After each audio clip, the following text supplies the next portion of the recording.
O programa a seguir tem classificação indicativa livre.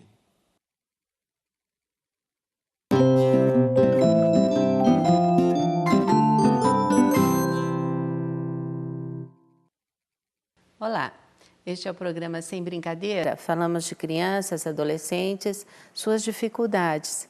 E hoje vamos falar de um lado muito especial de proteção à criança e adolescente. Esse programa é uma parceria da Associação Dedica, de Defesa dos Direitos da Criança e do Adolescente, e da Universidade da TV, da Universidade Federal do Paraná. Com a gente hoje, a doutora Luciana Novaes, delegada de polícia e delegada do NUCRIA, o Núcleo de Proteção à Criança e ao Adolescente Vítima de Crime. É uma delegacia ainda não tão conhecida, doutora Luciana. Eu queria muito que a senhora pudesse nos explicar como funciona, o que é o NUCRIA? É uma delegacia especializada em que as crianças e os adolescentes que são vítimas de algum crime são tratados de forma diferenciada. Porque lá nós temos 2 psicólogos que fazem a oitiva das crianças e dos adolescentes que são vítimas principalmente de crimes relacionados à violência sexual. Nós atuamos assim de forma sempre prioritária, com atendimento mais rápido, e toda criança e o adolescente, todo crime contra criança e adolescente pode chegar a nós por contato telefônico ou denúncias do Ministério Público, conselheiros tutelares, porque o conselho tutelar sempre está mais próximo da situação do fato ou do crime, e das famílias. Então, aqueles que têm conhecimento de algum tipo de crime, que está sofrendo alguma violência, procuram o conselheiro tutelar e eles nos encaminham as denúncias. Certo. Não apenas da violência sexual, porque nós temos crimes de todas as ordens, em relação à infância e adolescência. Como nós atendemos também as vítimas de violência no outro aspecto, do diagnóstico, do acompanhamento, a gente vê que não apenas os sexuais, mas o que mais nos chama a atenção sempre é que a grande maioria dos agressores está dentro de casa, muito próximo da criança. Essa é a sua experiência também no NUCRIA? Sim, realmente, a violência relacionada à criança e adolescente geralmente é com familiares ou pessoas muito próximas, que têm alguma relação de parentesco ou até mesmo vizinhança. Realmente, nós não atendemos apenas crimes relacionados à violência sexual, atendemos também outros crimes. Diante da demanda que começou, o NUCRIA, ele foi criado em 2006, aí começou a aumentar a demanda. Nós não temos estrutura suficiente para atender todas as situações envolvendo crianças e adolescentes. Então, nós centralizamos alguns crimes principais para fazer o tratamento imediato da criança e do adolescente vítima. Então, principalmente os crimes de lesão intrafamiliar, que é a violência doméstica. Esse também nós tratamos. Situações de maus tratos, negligência paterna, ou negligência ou forma de trato, agressão, verbal, aquele familiar que verbaliza de forma agressiva com os filhos, podem ser atendidos nos distritos. Claro que se nos procurarem, o que nós fazemos? Nós recepcionamos o caso, registramos o boletim de ocorrência e depois encaminhamos para o distrito. Na verdade, o NUCRIA está de portas abertas para atender toda a situação. Se houver um encaminhamento para uma outra unidade, nós fazemos. Nós sempre teremos o cuidado e a cautela de, se houver necessidade de algum exame, nós deixá-los intactos, Não deixar que se perca em razão da pessoa ficar procurando. Ah, não é essa delegacia, é outra delegacia. Sempre que nos procurarmos, nós vamos tentar tratar da melhor forma possível. Certo. E essa chegada à delegacia, porque também o que temos de experiência é que muito poucos, Como são as crianças vítimas de violência dentro da sua casa, são muito poucos os que chegam à denúncia. Sempre é preciso que algum outro, Uma avó, um avô, ou outro cônjuge que não é o agressor, que uma tia, alguém se importe com aquela criança, mesmo em crimes muito graves, em situações de violência muito grave. Como essa pessoa é recebida lá no NUCRIA? Nós temos nosso plantão, nós funcionamos 24 horas por dia. Podem nos procurar também, não só por estarmos de portas abertas, à noite nós só atendemos situações de flagrante. Quando nos trazem uma situação de flagrante, Polícia Militar, Guarda Municipal ou um familiar realmente nos traz uma situação em que o crime acabou de ocorrer. Mas até às 6 horas da tarde estamos de portas abertas para registrar as situações, as ocorrências, mas também recebemos muitas denúncias anônimas. Nós não trabalhamos só com aqueles fatos em que nós temos imediatamente identificado um autor de crime. Nós também temos um setor ali em que nós trabalhamos com uma média de 400 denúncias anônimas, que é encaminhado pelo Disque 100 ou pelo 156 da Prefeitura, 180, que é o CEPOL, e o 180, que é o narcodenúncia e também violência e crimes, de violência, qualquer tipo de crime. As pessoas podem nos telefonar também no 3270-3370, que é o nosso telefone, nos mandar e-mails, nós recebemos denúncias por e-mail também, que é o nucria@pc.pr.gov.br. Mas a pessoa chegando, digamos que a pessoa chegue ali, ela é atendida por um policial que vai filtrar a ocorrência e tem sempre uma delegada de plantão. Somos 2 delegadas, então sempre uma ou outra vai avaliar o caso. Certo. É bem dinâmico. Certo. E assim, muitas pessoas têm um certo medo, né, de chegar à polícia e que isso possa reverter contra ela, então uma tia, um tio que se importa com aquela criança e quer que aquela suspeita dele seja avaliada. Ele também teria acesso, essa pessoa teria acesso à delegacia? Tem acesso. Nós podemos muitas vezes, nessas situações em que a pessoa tem medo, nós entendemos e vamos trabalhar num outro formato. Trabalhamos como denúncia anônima também, sem identificar a pessoa. Hoje é muito comum os crimes muito graves, que são realmente os crimes denominados pela nomenclatura como a pedofilia. Porque a pedofilia, no direito, ele é classificado aquele crime em que há armazenamento de imagens, divulgação de imagens relacionadas a sexo e pornografia infanto-juvenil. Nós recebemos muitas denúncias nesse sentido. É um pouco mais trabalhoso porque realmente nós temos que entrar na casa do agressor e ter acesso aos equipamentos de informática. Mas muitas pessoas têm conhecimento desse tipo de crime e nós realmente precisamos combater, porque a pessoa que gosta desse tipo de material, imagem ou cena de sexo explícito, geralmente ela futuramente será um abusador, aquele que passará da tela do computador para um efetivo abuso. Então, realmente, para nós, o importante é que venham e denunciem, e nós aprendemos a trabalhar com a denúncia. Certo. Então, o que a senhora está falando do que caracteriza o crime de pedofilia é um pouco abrangente no sentido dos vícios. Para nós, na medicina, é um transtorno, né? Um transtorno da sexualidade já, porque é claro que se existe o desejo, se existe a atração pelo corpo infantil, isso é uma distorção. Agora, além dessa pessoa, ele ou ela, né, porque temos pedófilos de ambos os sexos, além dessa atração, são pessoas que sustentam toda essa exploração sexual da criança, porque para que se tenha o filme, se tenha a exploração. Então, é um crime duplo, né? Porque ele está sustentando todo esse comércio da exploração sexual. Isso é levado em conta? Sim, é levado em conta. Nós sempre tentamos chegar não só naquele que armazena as imagens, mas sim aquele que produziu, exatamente como a doutora falou, aquele que realmente fez aquela imagem, e realmente são cenas em que há o abuso de uma criança ou de um adolescente. Nós tentamos chegar no foco, né? No início de tudo.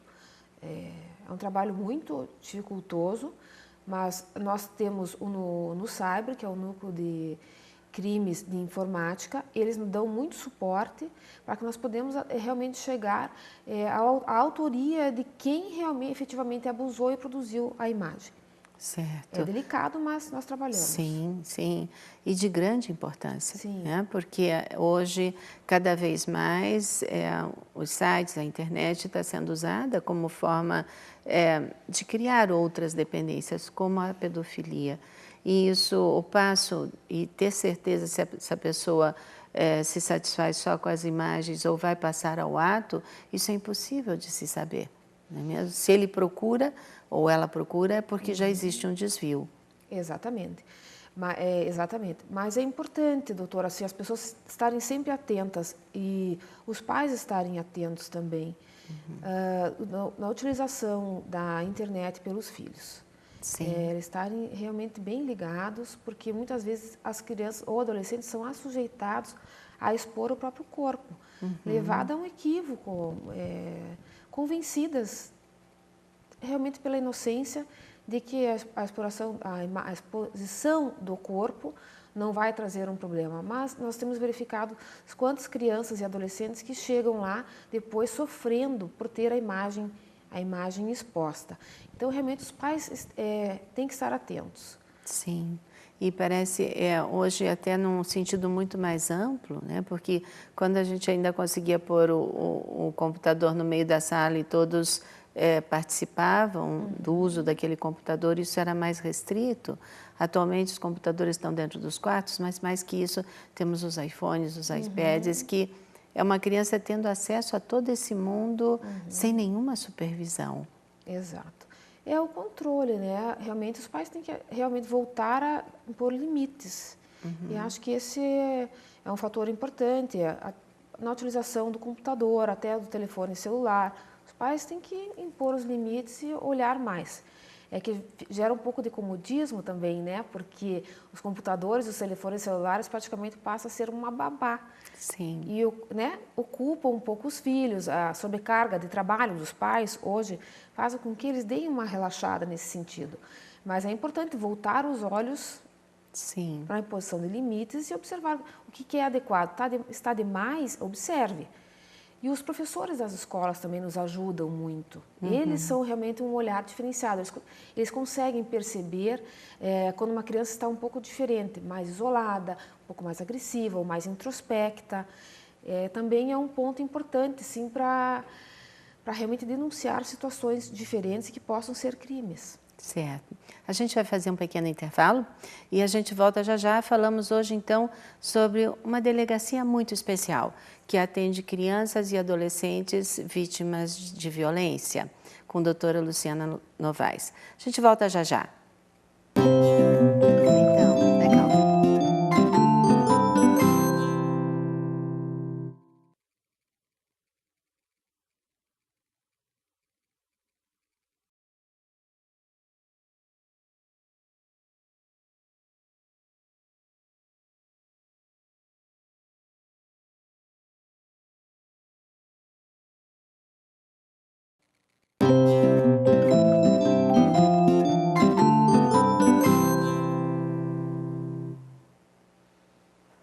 Olá, estamos de volta com o programa Sem Brincadeira. Falamos hoje sobre uma delegacia, o Nucria, e como se fazem os encaminhamentos, que tipo de crimes, quando nós precisamos mesmo proteger a nossa criança, o nosso adolescente, de uma forma além daquilo de cuidar, além do proteger em casa, mas que algo acontece de mais grave e que a gente precisa da polícia. Então, doutora, nós falávamos dos crimes ligados à internet e a senhora falava da necessidade de observar. E realmente nós temos hoje crianças, adolescentes viciados na internet, mas me parece que ainda muitos pais não têm ideia do que existe por trás daquela telinha colorida, né, dessa ocupação que a criança tem, do que é possível acessar e do quanto talvez a senhora possa nos contar de sua experiência, como os abusadores, os pedófilos, eles conseguem convencer uma criança até mesmo de fazer cenas de sexo que vão acabar nos sites da pornografia infanto-juvenil. Na verdade, nós verificamos os crimes relacionados a internet, em que uma pessoa consegue convencer um adolescente ou uma criança a se expor, né, numa webcam, numa tela do computador e ficar armazenada a imagem num site, um serviço de internet de acesso ao público, como o Facebook, principalmente o Facebook. Nós verificamos o quê? Que esse tipo de crime acontece geralmente naquela fase de transição entre a infância e a adolescência, bem naquele período em que existe uma certa imaturidade e um pouco que trabalha, esse abusador consegue trabalhar com a autoestima do adolescente, ou principalmente das meninas, das adolescentes, crianças que estão deixando de ser crianças e se tornando pequenas mulheres. Eles conseguem trabalhar com a situação de autoestima dessas pequenas jovens e as convencem à produção de imagens próprias para que elas se sintam valorizadas. Então, é muito importante os pais conversar com os filhos, conversar com as filhas e não deixar que esse problema de autoestima muitas vezes as sujeitem a situações criminosas. Então, realmente tem que ter o olhar voltado ao limite, o cuidado com o filho, com a filha, com a parte psicológica do filho e da filha. Realmente perceber, não deixar que o dia a dia, a turbulência do dia a dia faça com que o filho se afaste dos pais e fique mais conectados à internet do que aos familiares. Sim, do que aos valores e tudo mais, né? E é impressionante mesmo como uma pessoa que é o perverso, né? Que é aquele que tem, aquele ou aquela, né? Uma situação de perversão sexual, ele consegue trazer para essa criança quase adolescente, né? A ideia de valorizar seu corpo através da exposição, de como é bonita. E é sempre progressivo, né? Começa com danças, depois danças eróticas, depois o corpo, e depois até cenas de sexo. Né? Sim, exatamente. De sexo que essa criança acaba recebendo ordens, então, numa erotização muito grande e se expõe. Exatamente. Né? E às vezes os pais não têm nem ideia do que essa criança está fazendo e de onde essa imagem pode ter chegado. Esse tipo de crime vocês conseguem seguir? Conseguimos. Assim que o pai ou a mãe ou qualquer outro familiar perceber, é importante que nos traga um equipamento, o computador ou o telefone celular, o equipamento de informática em que se faz essa conexão, né? Que traga para nós, que o Instituto de Criminalística do Estado aqui do Paraná, trabalhamos direto em conexão com eles, com os peritos criminais, e eles conseguem realmente localizar a pessoa, o abusador, que está do outro lado, para que responda efetivamente, porque para nós, se há exposição, pornografia ou sexo, exposição do próprio corpo, né? Poses eróticas, imposições eróticas, realmente caracteriza um dos crimes do Estatuto da Criança e do Adolescente e nós conseguimos provar, mas nós precisamos realmente do material. Sim, sim. Às vezes até por um certo cuidado ilusório dessa criança, muitos pais escondem o fato e, na verdade, não trazem garantia nenhuma para essa criança ou adolescente, porque esse abuso vai continuar, né? Ou acabam agredindo essa criança como um castigo, alguma coisa, sem se perguntar por que ela foi uma vítima tão frágil, por que ela estava à disposição dessa pessoa, né? Isso você percebe também? Percebo e realmente assim, os pais não têm que culpar quando o adolescente ou a criança está assujeitada a uma situação dessa, é realmente alguém do outro lado que consegue dominá-la. E é importante assim não punir, porque a criança ou adolescente não tem maturidade suficiente muitas vezes para impor um limite, porque ela é sugestionada, envolvida a determinadas situações. E os pais precisam entender que não é culpa da criança ou do adolescente, não é culpa deles. Eles, na verdade, estão sendo usados. Sempre há importância em resgatar a criança e o adolescente, então nós precisamos trabalhar a fundo, ver a situação psicológica em que a criança está, Por isso que nós temos lá 2 psicólogos que nos ajudam a ouvir as crianças, principalmente os menores de 12, que ainda não têm aquela liberdade em verbalizar, não se sente à vontade em verbalizar quando é vítima de crime. Exatamente porque com essa análise do psicólogo e esse ouvido do psicólogo, nós conseguimos orientar os pais que é preciso às vezes fazer um tratamento e muito mais. E reavaliar essa situação familiar. Exato. Que permitiu chegar nessa, que na verdade não seria uma autoestima, mas é tido como uma autoestima, mas essa criança na verdade está se desvalorizando completamente, né? É um desvalor de si mesma e do seu corpo. Se nós formos um pouquinho além, né? Então, nesses crimes seria possível chegar a esse pedófilo, ou a esse explorador sexual, nem sempre um pedófilo, porque aquele que comercializa, o interesse dele é o financeiro, isso, né? E se nós formos um pouco mais adiante, nos outros crimes, quando falamos de violência física, de aquelas agressões que às vezes acontecem dentro de casa de forma continuada, onde existe muito mais uma crueldade do que qualquer outro desejo de ensinar. Quando é uma situação de maus tratos, existem várias situações. Existem crimes que deixam os vestígios, marcas físicas, e crimes que não deixam marcas físicas, mas deixam marcas psicológicas e influenciam na formação como cidadão. Nos que não deixam marcas físicas, que é aquela negligência, aquela verbalização grosseira, outro crime que não deixa marca física também tem, que nós temos, que é a exploração sexual, em que não deixa marca física. Não deixa marca física. Dos atos libidinosos, de outros atos que não a finalização do ato sexual. Exatamente. Mas, com a oitiva da criança ou do adolescente, nós conseguimos provar o crime. Porque temos sempre que dar credibilidade naquilo que o adolescente e a criança nos trazem. Por isso que é importante, quando um filho, um neto, quando muitas vezes tem pai que ofende a integridade física ou psicológica da criança ou do adolescente, e um avô conhece do fato, é importante que o avô nos procure e nos traga à tona. É muito comum hoje os avós nos procurarem e nos trazerem esse tipo de problema.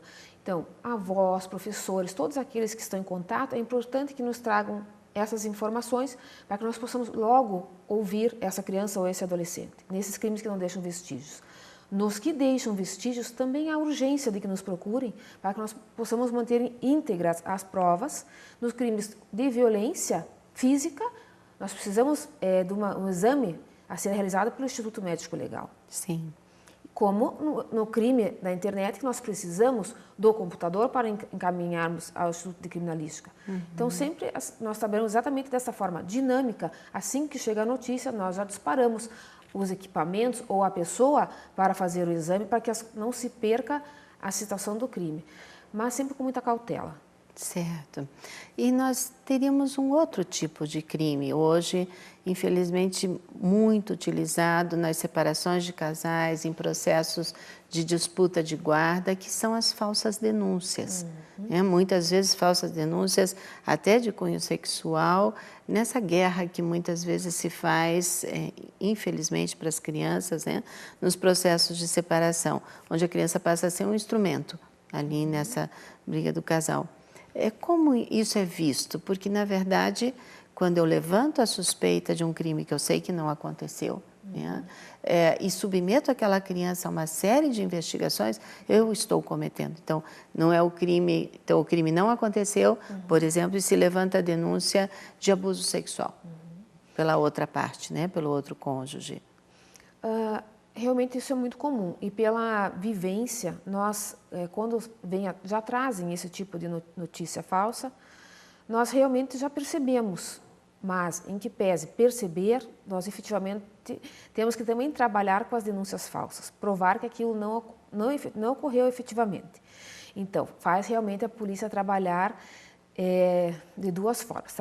Nós temos casos em que nós realmente buscamos a verdade, e temos casos em que nós buscamos se aquilo é verdade ou é mentira. Temos que trabalhar as duas formas, porque o nosso trabalho é sempre duvidar, sempre na busca da verdade. Verificando que é uma denúncia falsa, porque é todo um trabalho instruído no inquérito policial, mesmo a denúncia falsa, nós trabalhamos no mesmo formato. Só que no final, realmente, esse pai, ou esta mãe, ou aquele que denunciou falsamente, no caso de separação, esse pai ou essa mãe que criou a denúncia falsa vai responder por denunciação caluniosa, que é exatamente fazer movimentar um inquérito policial, uma investigação policial, sabendo que aquilo não existiu. Sim. Então, cuidado ao fazer isso, né? Sim. É muito comum.